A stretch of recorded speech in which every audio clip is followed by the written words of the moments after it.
I suppose there's no easy way to do it. He said, I have bad news. Kiernan's been shot. And, there's that little pause where I want to know okay, is he okay? He just said it was fatal. I'm Carol Ofori, and this is the Carol Ofori Podcast for thought-provoking conversations. So as we speak, it has been just over 7 months since internationally renowned South African rapper Kiernan Forbes, popularly known as AKA, was shot and killed in Florida Road right here in Durban. Now, the brutal murder took place at about 10 p.m. on Friday, the 10th of February, 2023. The multi-award-winning hip-hop star was just 35 years old, and Kiernan was killed along with his very close friend, 41-year-old celebrity chef and entrepreneur Tebello Tibbs Motswane. And to date, still no arrests have been made. But on Wednesday, the 6th of September 2023, KwaZulu-Natal police announced that they had located the murder weapon. And during May this year, I spoke to AKA's mom, Lynn Forbes, about that night. And sitting with me today, I'm sitting with AKA's father, Tony Forbes, affectionately known as Uncle Tony. Hi, Uncle Tony. Hello, everybody. Great to be here. I'm okay. I have my good days and I have my bad days, and it's still very difficult. In some ways, it's even more. I feel the pain more because it's at that stage where I suppose things have become a little bit more quiet, and one is expected to sort of carry on with life. And I think now I feel it even more. The absence, the silence. I do hear his voice. I see videos, of course. I hear his music, and I think that's something we can hold on to. But it's not the same, getting that hug from him or hearing that little laugh, and So I have my days when I miss it more, and some days are better. I suppose we're okay. You speak so fondly of your son. Do you want to walk us through the relationship that you had as a father to who we know as AKA, but to you, it's your son, Kiernan? Yeah, Kiernan and I suppose we shared passions for a number of things. I think starting with the music, that's a very important part or big part of our relationship. We always connected with the music. I remember from young age, I used to play them, both my sons, a lot of the old school music. And Kiernan was I think he was born to be a performer and just for music. So that was, right up until the end, I used to still send him old school music and say, listen to this, boy, listen to this. And of course, he would ignore me for a long time. And then eventually he would come back and say, oh, Dad, that's a dope track, And I would get that 2 a.m. call to say, hey, Dad, listen to this, I'm sleeping. And the music, we shared a passion for sport. Kiernan was very competitive. I'd like to take credit for that because I made sure that I never lost anything to him, whether it was a game of soccer in the yard, I always beat or whether it was table tennis, whether it didn't matter. We always competed, and he was fiercely competitive. So we loved competing. We loved playing sports. Having said that, the last time that I did play anything with him was a game of chess at his aunt's house here in Durban. Yeah, he actually beat me, the last game of chess. So, yeah. So sport, Man United, we shared a lot. And so a lot of our relationship revolved around, early years, the music, the love of it, the sport. There's so many memories of that. Do you remember the moment he came and he said, Dad, I'm going to be AKA, and this is what I'm going to do?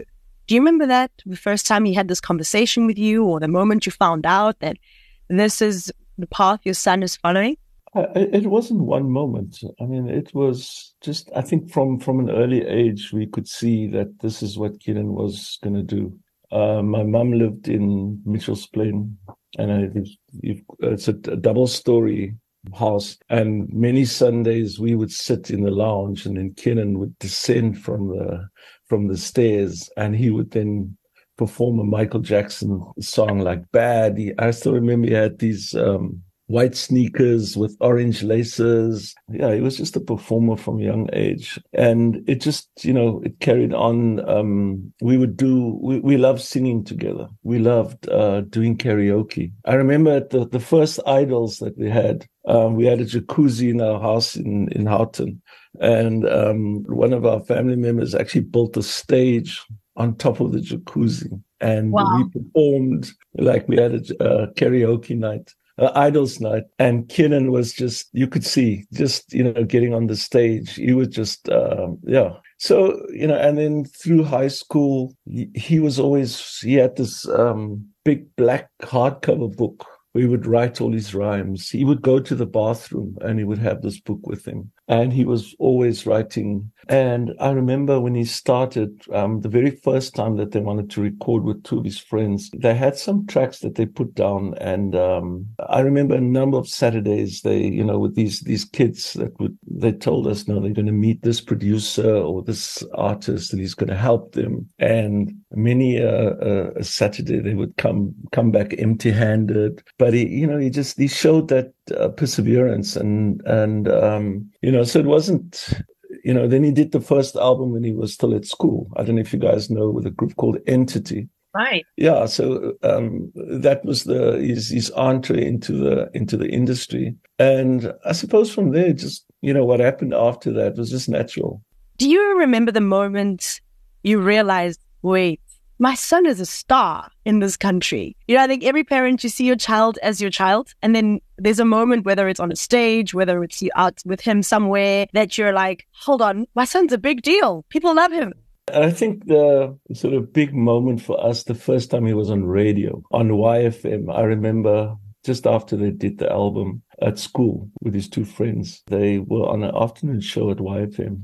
We literally drove around Joburg, that whole show, listening to the whole album. They played almost every track. And it was this moment, like, wow, our son is on radio. And that was the first moment. When did I realize he was big? I can't recall, but I think now more than ever, we know how big he was. The outpouring of love, the grief, across, I see it on social media, and the people. I go to the mall, wherever I go, people stop me and they tell me what he meant to them. And one of his aunts said that she realized how big he was on the day of the funeral, when we were on the highway and they were clearing the highway. And she said, like, wow, Kiernan was big. Because the highways, it wasn't one moment. I don't know. I think he was just destined to do what he did. And Kiernan was an incredibly hard worker.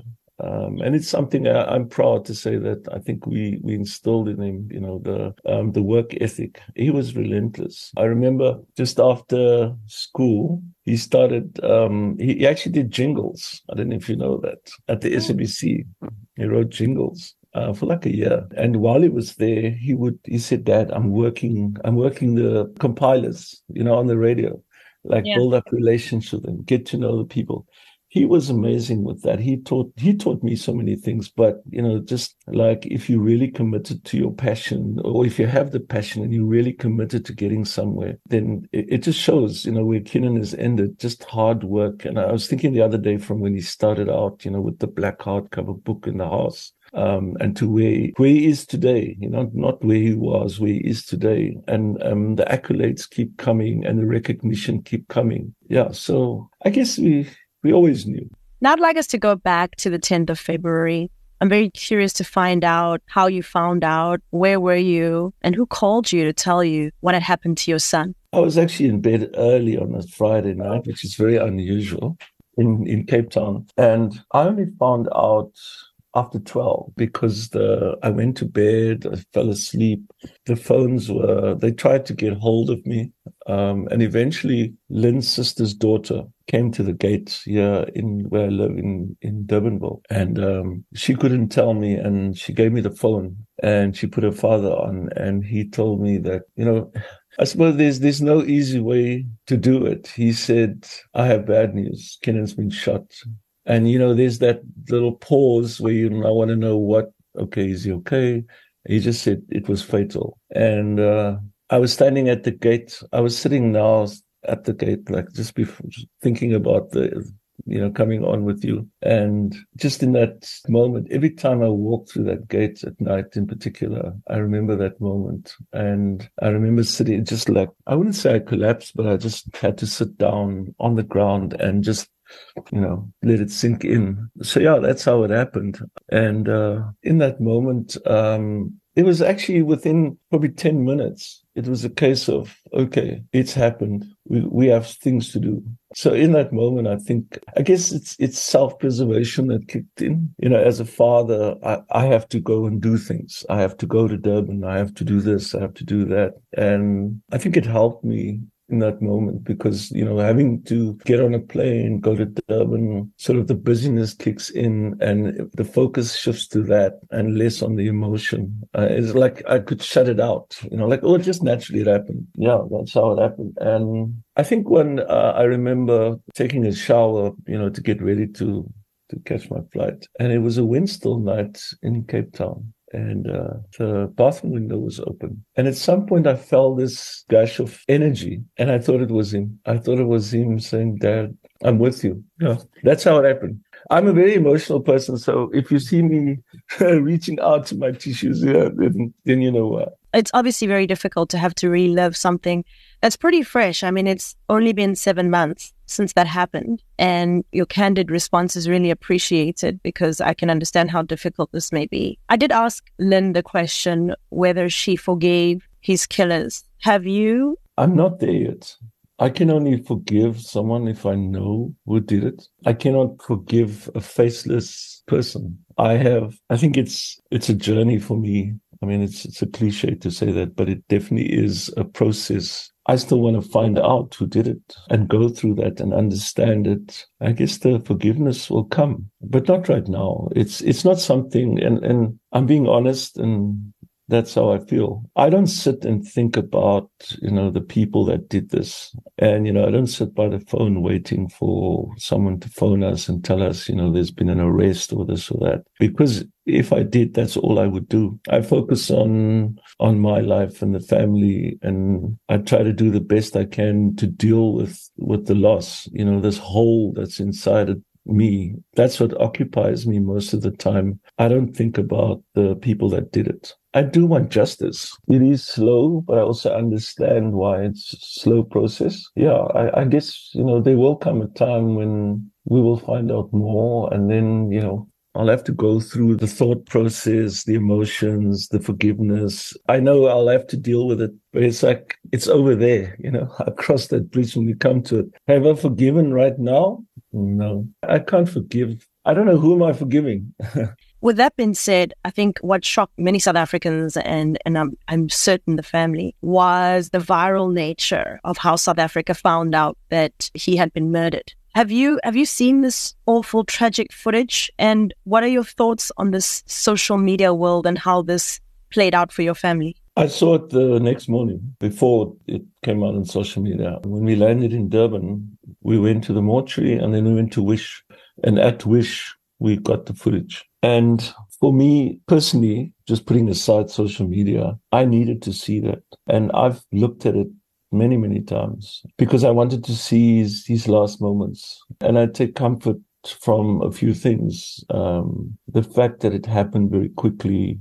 I don't think there was any time for him to realize what was happening. I take comfort from that, I saw that moments before it happened that he embraced his friend and he had a smile on his face. And so those are the good things that I take from it. I'm a person for detail, so I wanted to see how it happened. I wanted to see what my son went through. And I think, I wouldn't say I found what a healing in it, but it's something. I wanted to see it, and I wanted to see his last moments. And as for social media, I don't have strong views that perhaps it's might sound harsh. In South Africa, I think Kiernan is the third artist that died in the same way within a short period of time. And, so we have a bigger problem than just Kiernan's murder. And I think people, in a way, they need to know about it. They need to see it.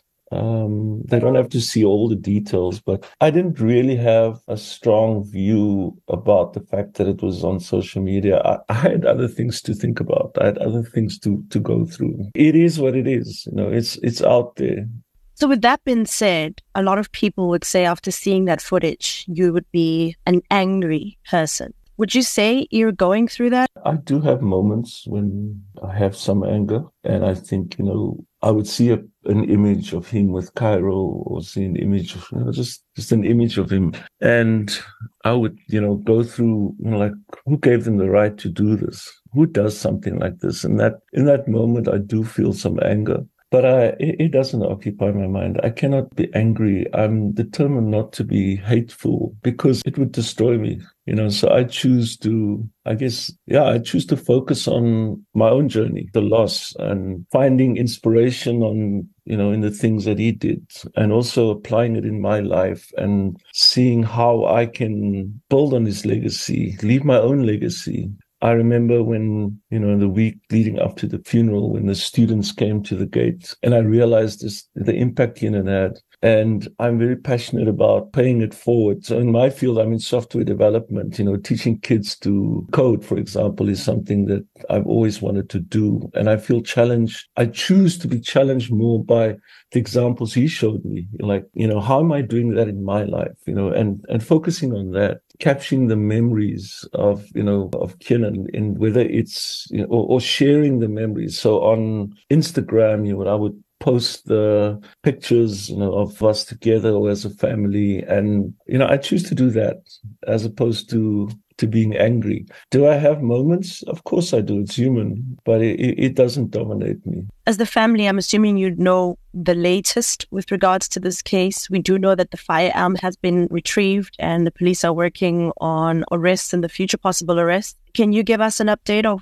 where it's at now? Yeah, so pretty much what was shared. We are due to meet with DPP in the next probably in the next month, for them to give us more detailed, view of the progress, and also the direction they're taking. I suppose, it's easy to think that it's been very slow, but it has only been 7 months. I have to take off my hat to the investigating team, Detective Bob Pillay and his team. I'm really grateful. It's painstaking because think about it. They only have that footage that they started with, and it's not conclusive, and they needed to build things from the ground up. So I do realize it takes time to do that. So, the gun being found, I think, is definitely a good breakthrough, because hopefully they can trace it backwards in terms of, where the gun came from. And they've kept us abreast. There has been periods where obviously, it's been a bit silent. And, they told us a few months ago that they've identified a list of people of interest. I think that's what they call them, suspects. And they're working with the NPA, or the Director of Public Prosecutions, to build the case. Because you don't also want to go to arrests and then go to trial, and then, it's a flimsy case and then it just falls over. So Bob Pillay and his team have really worked hard on that. And we have to give the process more time. I know that the public is calling out for arrests, and, and we'd like to see that too. But it's got to be done right and thorough as well. So we still want to give the process and the authorities the space to do what they need to do. So in the next month, we'll hear more. And that's just more in the next month because of scheduling difficulties. I'm in Cape Town, Lynn's in Joburg. Yeah, so in a month's time, we'll probably have more progress. And it's not something that, Lynn, myself, and Stefan, we wait to, for news every day. We understand it takes time. Sure, there are days when it does seem slow, but yeah, that's where we're at. So they have the gun, they have a list of people. From the commissioner's statement, it sounds like they identified a number of vehicles. And of course, publicly, they cannot share more than that because they may jeopardize the case. They'll share more details with us, but yeah, I guess it's looking better. Let's see. But I think we have to be patient because we also don't want to get our hopes up in terms of, there's a timeline where, we expect things to happen by a certain date, because we may get there and find it doesn't happen and it takes longer. So yeah, Carol, that's the status. And what does justice look like to you? For me, it's not only catching and bringing to book the shooters, but all of those behind it, including where the instruction for the hit came from. For me, that's justice. Will we get there in South Africa, the way things are going? I'm not sure we're going to get the full truth. I hope we do. And that, whoever gave the instruction is also brought to book. That would be first prize for me, but we'll see. we'll probably see some people prosecuted successfully. Will it be everyone? We're not sure. You mentioned having to come to Durban. You went to the mortuary, you went to the scene of the crime. Have you ever been back to Durban? I asked this question because I think for Durbanites, I recently moved here 3 years ago. I don't think anyone in this town will forget what happened on the 10th of February. You know, the sore place it took us all. So I'm curious to find out, have you ever been back since the time you went to go and identify your son's body? I haven't been back. I flew there in the morning, and it was amazing, the support that we got in Durban. We had to do all our business in Durban in one day, and from there it was back to, I went to Joburg, and sort of life since then has just been about, for me, commuting to Cape Town and Johannesburg. So I haven't been back there. I mean, I remember the support that we got from the police, everyone, people at Wish, everyone was very helpful. And I do recall, and I'm very grateful for that, the support. I remember seeing some public events, or I don't know, it was the Sunday at Wish, people came out in numbers. I remember the interview one of the journalists did with people parking their cars in the road, Florida Road, and they were playing Kiernan's music. And I remember they interviewed one fan, and he was playing Kiernan's music. And I could see that people in Durban loved him. And, the support we got was amazing. The police, they helped us, staff at the mortuary. Yeah, everyone was, and I'd like to go back there, not necessarily for, to go back to Wish or anything, but, hopefully we can take a tribute concert or something to that, an event to Durban. We were at Joburg Day last week. I even did a verse on the stage. I saw the footage. Yeah. If you're going to put a mic in my hand, it just comes out eventually. Yeah, so we're thinking in future a tribute concert, and we're aware that Kiernan had a big following in throughout South Africa, and I'd like to think we will do something in Durban as well, because people loved him, and that for me it just unfortunately happened in Durban, but it doesn't detract from the love that we've seen from Durban and the following Kiernan had. So yeah. Speaking of, his birthday is the 28th of January. And he would have been 36 this coming January. You mentioned a tribute concert, which sounds amazing. Is the family sitting around 28 January or any other milestone dates in his life at this stage? So we haven't finalized things, but we're working on some type of tribute event, celebrating and probably a few different things we would do. If I had my way, we would have a massive party, I love partying. I love music. And for me, it's the best way to bring Kiernan's spirit, to feel him is in that way where he's friends, whether it's a picnic or something. I'd like to think we're going to do that around his birthday. February will be quiet in February. But I don't think it's just, we won't confine it to just his birthday celebration. And there has been, even Joburg Day. Maybe we'll have something at K Day. Everything is a celebration of him. It's not one. But the tribute concert, whether it's one concert in Joburg or whether it's, concerts in different cities, including Durban, it's something we still have to figure out. There's so much going on. We still, dealing with his estate. There's a lot of things happening and dealing with our grief and, what we're going through. And, and in some ways we've also said, we almost need to just, focus on, prioritize and focus on the things that's most important right now. So, and as a family dealing with the loss, we grieve in different ways and, supporting one another and, doing things, go to the grave together, have a family get together, and that's what we choose to do right now. Speaking of going to the grave, you're based in Cape Town, you've mentioned. How often do you go to the grave? I've actually only been to the grave twice, the funeral and the day after the metros.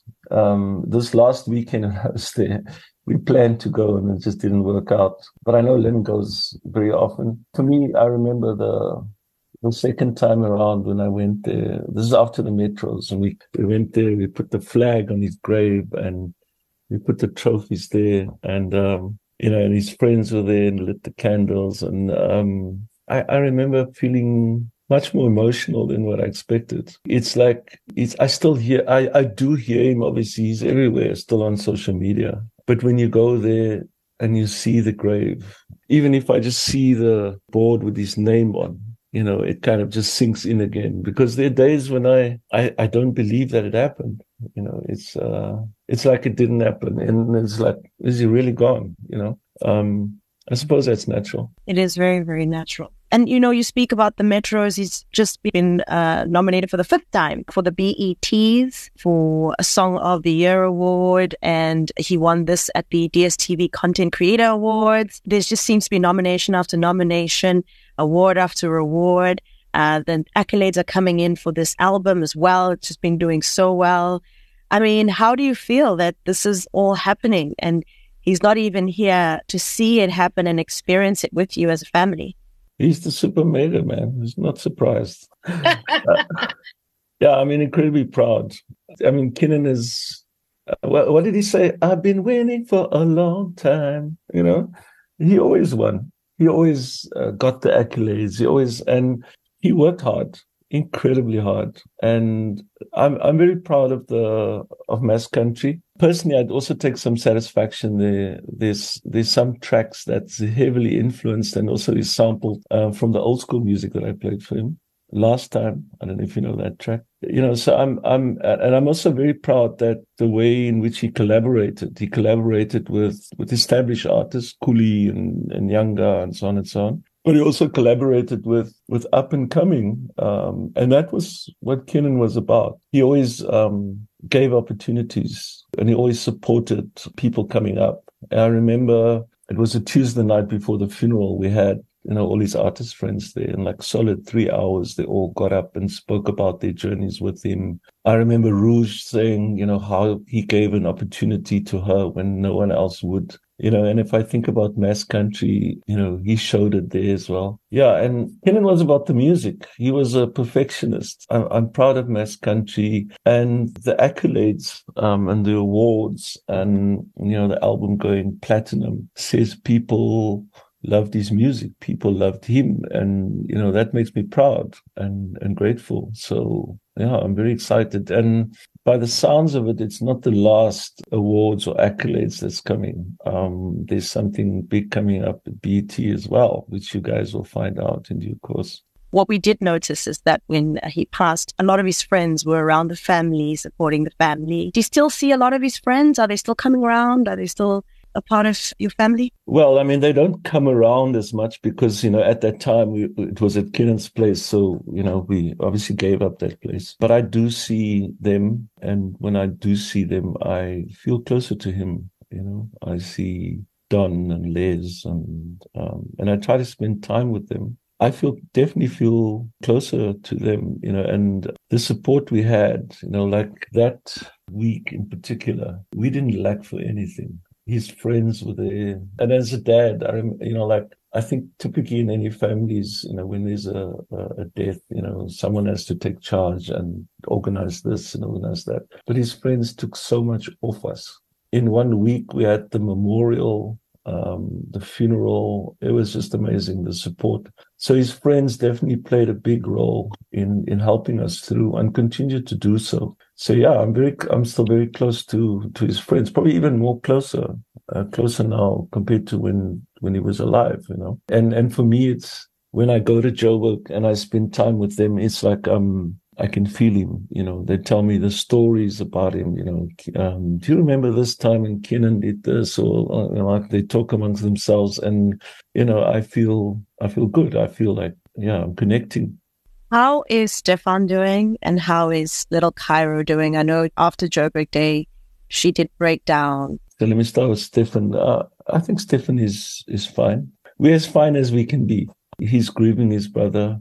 He was very close to his brother. We all grieve in different ways. Stefan's a very private person, but I think he's going through the same things we're going through. But he's strong. I remember the morning when we had to go to Durban. It was the first time that I'd ever gone to, it was the first time I ever went to a mortuary. It's the first time I ever identified someone. And I couldn't have done it without Stefan. Stefan is very strong, very rational, very strong person. So yeah, but it's going to take time for all of us, including for Stefan. As for Cairo, I mean, she's just a superstar. But she, for me, she's Cairo, my granddaughter. She is a child still. She misses her dad. I remember my dad passed when I was 3. He drowned when he went to help his sister in the sea. And I remember I was 3 and I didn't at first realize what had happened. I knew, I remember going to his funeral and seeing and touching his face and all of those things. But only later did I realize he was really gone forever. And I think fortunately Cairo had more time with him. But I think it's probably similar in some ways for children that, the realization of what's happened and the reality of what's happened sort of takes longer to sink in. But she's a very brave and resilient child, personality-wise. She's like her father. He was a very brave person. And I think Cairo she reminds me so much of him, like he's like her toes, he's got these long toes. And it's like, that's Kiernan's toes, or she'll giggle in a certain way or pull her face in a certain way. And then, I see Kiernan when he was growing up. So she's very much her father's child. But I also think, she's growing up with so much love around her and so much support. And she's very confident. We asked her on Saturday, do you want us to come onto the stage with you? She said, no. I'm going on my own. And she went, for most of the track, she did it by herself. And I think it's only natural that she'll miss her dad. I think for me, what was sad last week was, there was obviously a happy, it was a happy occasion, but also just seeing his microphone with his flag, just standing there, was sad when I remember looking at that. And I think she just, in that moment, she felt her dad. But, she's strong. She's strong. And the next day, there was a picnic at Zinhle's house, and she had her cousins there. She's running around, having a great time. So Cairo is, I think she's doing as well as can be expected, in terms of the sadness. But generally, she's a very balanced, strong child. And as we're nearing the end of our conversation, you've somewhat become basically taken the chair from Joshua Dore as our favorite uncle, but you're not in the furniture business. You've now become the Uncle Tony and everybody's uncle in Mzansi. I mean, when you're introduced on the stage, this is how South Africa's fondly come to know you. How have you received this Uncle Tony for all the nephews and nieces across Mzansi and Africa, for that matter? Yeah, it's an experience, but it's a high price to pay. I get stopped. People recognize me in places that I didn't think they would recognize me. And they do come and they do want to take pictures with me. And I always tell them, like, I'm not a celebrity, Kiernan was. But I never refuse a photograph, always greet them, because I know it's a testimony to how he lived his life and the impact he made on them. And just listening to them, describing what he meant to them, it helps me to, and I hear it almost every day. I was a big fan. He was, I'm proud of him, the way he put us on the map, and every time I hear that, I can't hear it enough. And it helps me with my grief and to remind me, who he was. So yeah, it's a high price to pay to be Uncle T, but, I embrace it. Because it reminds me of him, and I have to behave in a certain way, because I am his dad, Yeah, and it makes me proud. But thanks for having me on the show. If it wasn't for Uncle T, you wouldn't have me on the show. Yeah. There we go. And lastly, your message to all the fans they're grieving with you. They're going through this journey with you. They want the justice with you. What's the message to the Megusi? Yeah, I guess, thank you. Thank you for being there for us. Thank you for honoring Kiernan the way you have. Thank you for lifting us up, when it's difficult days, I go and I read on social media what people say, so we can only say thank you. We can also only ask that, We know that people want to see justice, and so do we. We ask for some patience and to be responsible, in this process. And I guess, keep buying the music and playing the music, and thank you. Uncle Tony, I want to thank you for your time. I want to thank you for your candidness. And I'm sending lots of love and light to you and the family. And we will be watching closely all the accolades that'll be piling up in your homes as he just keeps on, nominating, winning these awards and just staggering with those amazing numbers with his music. So we thank you so much for your time. It's an absolute pleasure. Thank you for having me. This is the Carol Ofori Podcast, an East Coast radio podcast. Follow or subscribe via ecr.co.za under podcasts or your phone's podcast app.